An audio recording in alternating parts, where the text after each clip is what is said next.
and welcome to the Dailies. One story dominated the international headlines today: President Trump's unveiling of his Middle East peace plan and Israel's acceptance of it. The proposal, which Trump hailed as a historic breakthrough, sparked immediate global debate.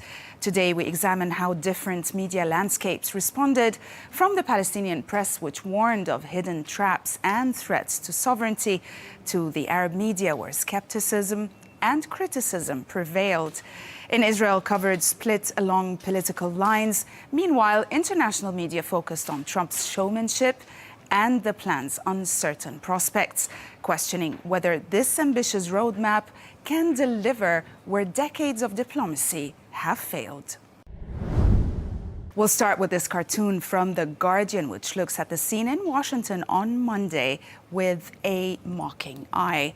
The drawing satirizes Trump and Netanyahu's Gaza peace plan by casting them beneath the shadow of a Nobel Prize. As you can see, Trump basks in self-importance while Netanyahu looks uneasy, highlighting the irony of their roles as peacemakers.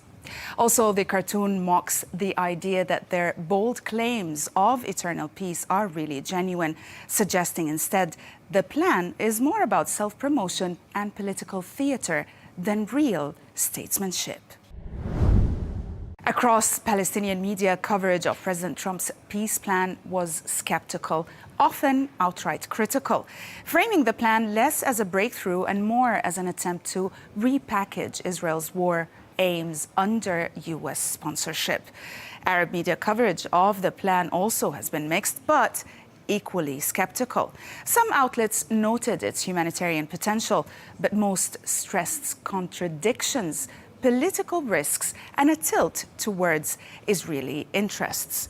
The Egyptian An-Nahar provided an analysis of President Trump's Gaza plan, revealing sharp contradictions beneath the White House's celebratory optics. He notes the paradox of Qatar, long accused of backing Hamas, now recast as a mediator, a pragmatic move serving both Donald Trump and Benjamin Netanyahu. The public display of mutual admiration between the two leaders masked divergent motives: Trump chasing an electoral triumph and Netanyahu seeking political legacy. The article stresses Netanyahu's rejection of a Palestinian state, amplified by Trump's attacks on Europe, the UN, and UNRWA, framing the plan as U.S.-Israeli dominance over international consensus. Ultimately, the piece argues that the announcement was less about peace and more about guardianship. Gaza reduced to a security-administered zone under Gulf funding and Israeli oversight, leaving core political grievances unresolved. Israeli media split sharply over Trump's Gaza peace plan. Right-wing outlets like Israel Hayom hailed it as a historic victory for Israel's security, highlighting U.S. backing and Hamas's disarmament. Left-leaning voices such as Haaretz warned it entrenches occupation and sidesteps Palestinian rights, casting Netanyahu's reluctant consent as political survival rather than genuine peace. We'll start with Haaretz, which delivers a scathing analysis of Prime Minister Netanyahu's reluctant acceptance of Trump's Gaza peace plan. He argues that Trump, weary of Netanyahu's stalling and empty rhetoric, forced him into concessions he had long opposed, such as a path to Palestinian statehood and also a near-total withdrawal from Gaza.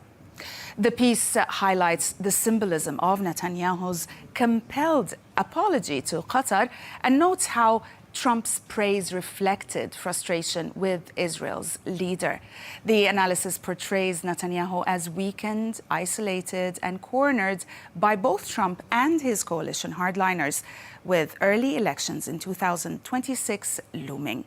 Ultimately, the piece frames Trump as having saved Israel from itself, while Netanyahu appears drained, cynical, and out of sync with public yearning for an end to the war. The Times of Israel argues that Donald Trump's Gaza peace plan represents Israel's clearest path to victory while reshaping Netanyahu's political standing. The piece highlights how Trump's personal diplomacy managed to unite unlikely players, from Turkey's Recep Tayyip Erdogan to Qatar, which just weeks ago was bombed by Israel.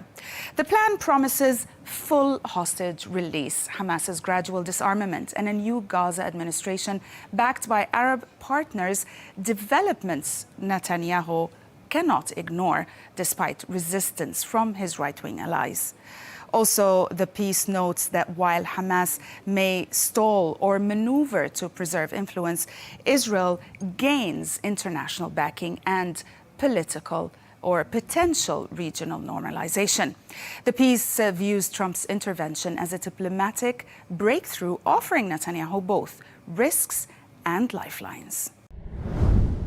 As for the Jerusalem Post, it frames Trump's Gaza plan as both a diplomatic triumph for Israel and a political gamble for Netanyahu.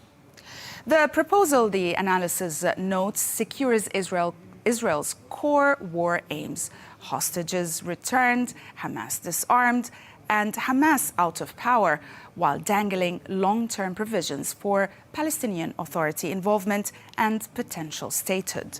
Now, for Netanyahu, these clauses threaten his fragile coalition, but rejecting Trump risks alienating Israel's only major ally and prolonging the war.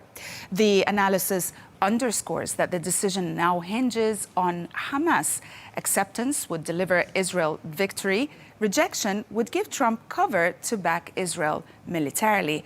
The piece casts the plan as Trump's crowning achievement and Netanyahu's possible exit strategy, balancing gains against looming political costs. American media framed Trump's Gaza plan through a US-centric lens, stressing his role as dealmaker and the drama of the White House announcement. It emphasized the political risks and optics for Trump and Netanyahu. The reporting was more measured, with opinion pieces questioning feasibility but avoiding the existential critiques found in Arab coverage. Thomas L. Friedman wrote in the New York Times assessing President Trump's plan, calling it both creative and essential, yet fraught with obstacles. Friedman warns, however, that the sheer brutality of the past 2 years has shattered trust on both sides, making implementation a difficult task. While Netanyahu and Hamas may indeed sabotage it, regional shifts from Iran's weakened proxies to Gulf pressure for normalization make it worth attempting. The author concludes the plan may be improbable, but its necessity is undeniable. David Ignatius in the Washington Post views Trump's new Gaza plan as one of his rare initiatives grounded in substance rather than bluster. While Trump's rhetoric often inflates his achievements, Ignatius argues that his proposal, built on a transitional board of peace and supported by Arab and European partners, carries real potential to change dynamics in Gaza. He credits Trump for abandoning earlier, harsher ideas like mass relocations and for also assembling a pragmatic framework with Jared Kushner and also Tony Blair. Yet Ignatius remains cautious. He says Hamas must effectively surrender. Gaza is indeed devastated, and past Middle East deals have collapsed under similar hopes. Still, Ignatius suggests Trump may deserve credit here, framing the plan as a fragile but genuine opening.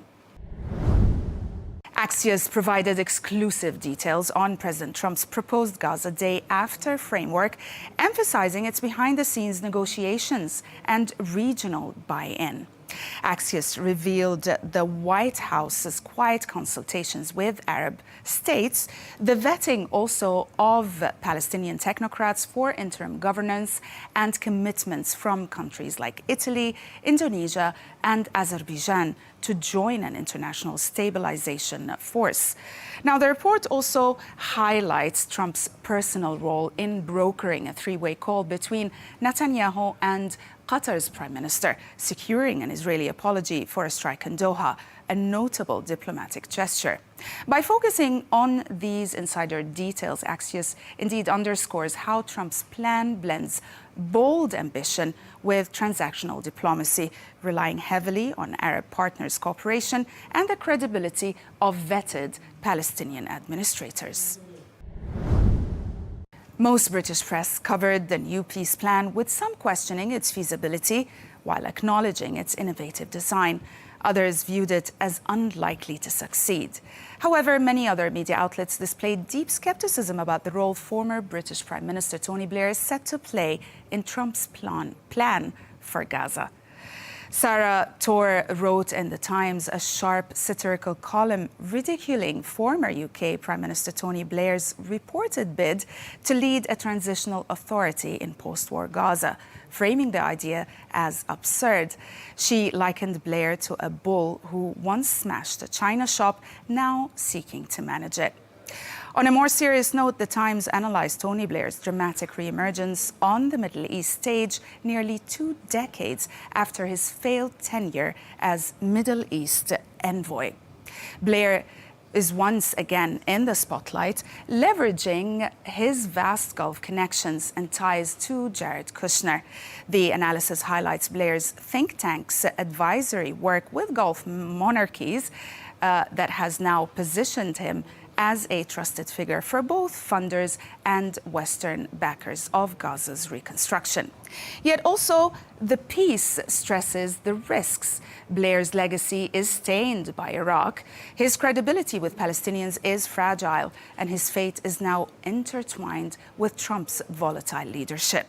Success could revive him or revive his statesman image, and failure could cement his reputation for missteps. And we'll end with the Financial Times, which also reported on reactions within the UK to Tony Blair's unexpected return to Middle East diplomacy, saying they were sharply divided. Within Labour, many MPs expressed disbelief, citing Blair's Iraq legacy as a disqualifier, while some activists branded the move a terrible idea. Others, like Dame Emily Thornberry, endorsed the plan if it advanced Palestinian statehood. Conservatives such as Jeremy Hunt praised Blair's peace credentials, and diplomats also questioned whether Blair's Israel-focused proposals sidelined Palestinians. The piece highlights how Blair's re-entry polarizes allies and critics alike. That's it for today. Thanks for watching.